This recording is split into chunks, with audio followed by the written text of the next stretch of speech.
ప్రభుత్వాన్ని మనం చూసినట్టయితే మాటలకు పరిమితం అవుతా రైతులను నట్టేట ముంచుతూ ఉన్నారు. ఉదాహరణకి మనం మిర్చి చూద్దాం. మిర్చి మా ప్రభుత్వ హయాంలో 25,000 రూపాయల దాకా పలికితే రైతాంగం గత 5 సంవత్సరాల్లో మంచి లాభాలు పొంది రైతులు కానీ రైతు కూలీల్లో కానీ వాళ్ళ జీవితాల్లో చాలా గొప్పగా జరిగితే ఈ సంవత్సరం 13,500 రూపాయలకి ధరించి కొనిపిస్తానన్న ప్రభుత్వం వాళ్ళు ఎటుపోయింది అర్థం కావట్లా. మార్కెట్లో ఇవాళ 7,000 నుంచి 10,000 మధ్య రైతులు అమ్ముకునే దుస్థితి ఏర్పడింది. కోల్డ్ స్టోరేజీల్లో నిలబెట్టుకోలేక సన్నకారు రైతాంగం వాటి ఛార్జీలు కట్టలేక కూలీలకి డబ్బులు ఇవ్వలేక కౌళ్ళు కట్టాల్సి వచ్చి ఇంత కష్టపడతా ఉంటే మార్కెట్ని రంగంలో దించాల్సిన ప్రభుత్వం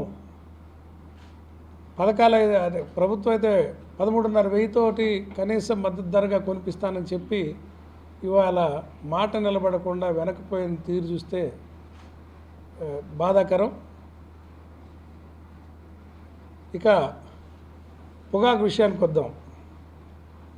పొగాకు పంట ఈ సంవత్సరం పండించాలంటే రైతులు చాలా శ్రమకు వచ్చారు. ఒకటికి వర్షాలకి అతిగా పడిన వర్షాల వల్ల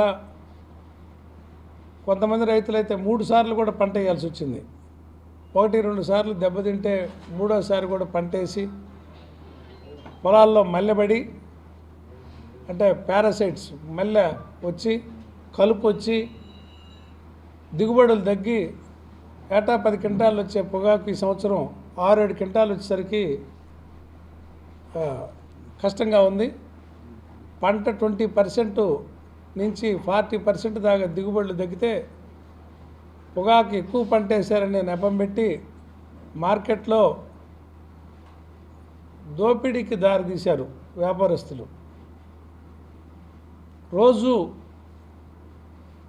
15 నుండి 20% బేళ్లు నోబిడ్ అని చెప్పి కొనకుండా వెనక పంపిస్తుంటే అంటే రైతుల్ని మానసికంగా మీ సరుకు మేము కొనము అనని వెనక్కి పంపిస్తుంటే వాళ్ళు ఒత్తిడికి గురై ఏదో ఒక రేటుకి అమ్ముతారనే ఉద్దేశం కంపెనీల ఉద్దేశం.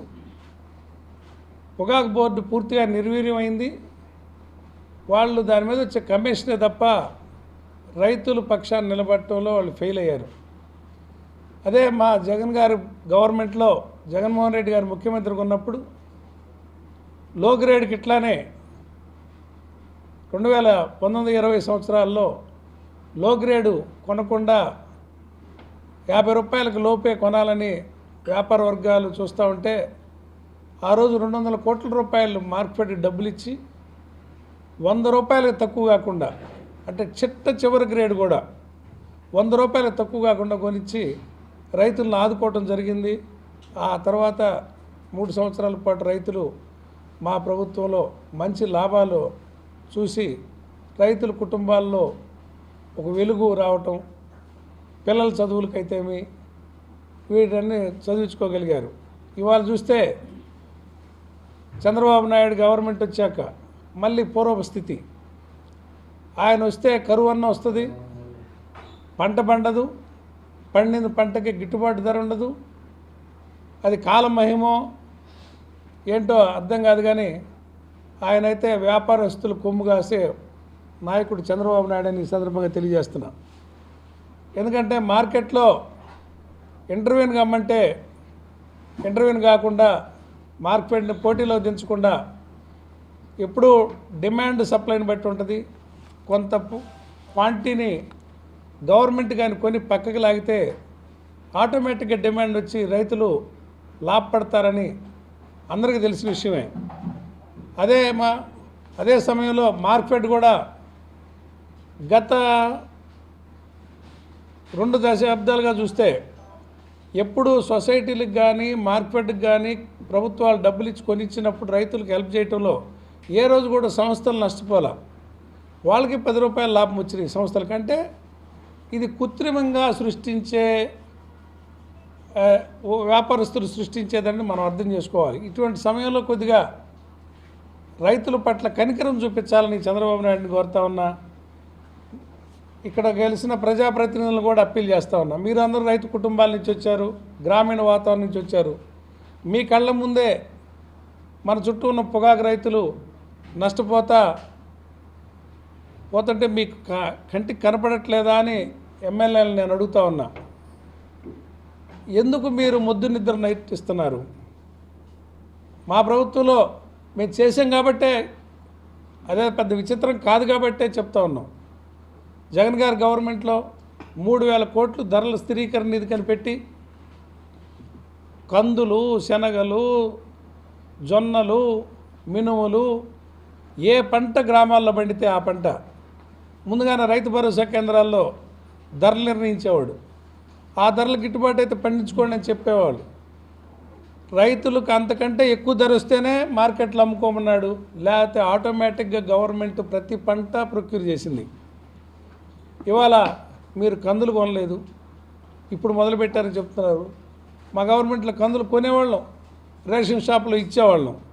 ఇవాళ మీరు రేషన్ షాపులో కందిపప్పు ఇవ్వట్లేదు. ప్రొక్యూర్మెంటు తక్కువ, ప్రొక్యూర్మెంట్ లేదు, ఇప్పుడు చేస్తున్నామని చెప్తున్నారు అధికారులు అడుగుతుంటే. ఇక్కడ సివిల్ సప్లైస్లో ఇవ్వలేదు. మా ప్రభుత్వాలు అయితే పోటీపడి మద్దతు ధర గవర్నమెంట్ ధరకు కాకుండా ప్రైవేట్ మార్కెట్లో పోటీపడి కూడా కందులు కొని రేషన్ షాపుల్లో కందిపప్పు ఇవ్వడం జరిగింది. రైతుల పట్ల ఒక చిత్తశుద్ధి ఉండాలి. ఆ చిత్తశుద్ధి లోపించింది. ఎమ్మెల్యేలు మీరు మేల్కొని ఆ నిద్ర అనుభవం ఉన్న ముఖ్యమంత్రి, అనుభవం లేని ముఖ్యమంత్రి అయితే అనుకోవచ్చు. ఇవన్నీ తెలిసిన మనిషి. ఒక నిర్లక్ష్య భావం, రైతులంటే ఒక నిర్లక్ష్య భావం. రైతులు మీ పార్టీ చందా లేరు కాబట్టి రైతుల పట్ల నిర్లక్ష్యం. అదే వ్యాపారస్తులు చందాలు ఇస్తారు కాబట్టి వ్యాపారస్తుల మాటే చెల్తుంది ఈ ప్రభుత్వంలో అని సందర్భంగా తెలియజేస్తున్నాం. రైతులు మేల్కోవాలి, ప్రజాప్రతినిధులు మేల్కోవాలి. నిద్ర నటిస్తున్న చంద్రబాబుని నిద్ర లేపి మార్కెట్లోకి, పొగాకు మార్కెట్లోకి మార్కెట్ని తీసుకొచ్చి పోటీగా కొనిస్తేనే ఈ సంవత్సరం రైతాంగం బయటపడే పరిస్థితి ఉంటుందని ఈ సందర్భంగా తెలియజేస్తున్నా. యావరేజ్ 270-280 రూపాయలు లేదే ఇవాళ బ్రైట్ వెరైటీకి 280 ఇస్తున్నారు టాప్ ప్రైస్ కింద. చివరి రేటు 220-230 అంటున్నారు. ఇంకా 20% బేళ్ళు వెనక్కి కొడుతున్నారు. అంటే రేపు 100 రూపాయలకు 120 రూపాయలకు కొనే ఉద్దేశం ఉంది. అంటే ఆ లెక్కలో చూస్తే 200 రూపాయల లోపే మా యావరేజ్ ప్రైస్ వచ్చింది. అది గిట్టుబాటు కాదు. ఈ సంవత్సరం 270 రూపాయలు యావరేజ్ ప్రైస్ మొత్తం అన్ని గ్రేడ్లు కలిపి రాంది నష్టపోతారు. కాబట్టి మార్కెట్ని రంగంలోకి దించాలని డిమాండ్ చేస్తూ ఉన్నాం. మూడో పాయింట్ ఆక్వా రైతులది.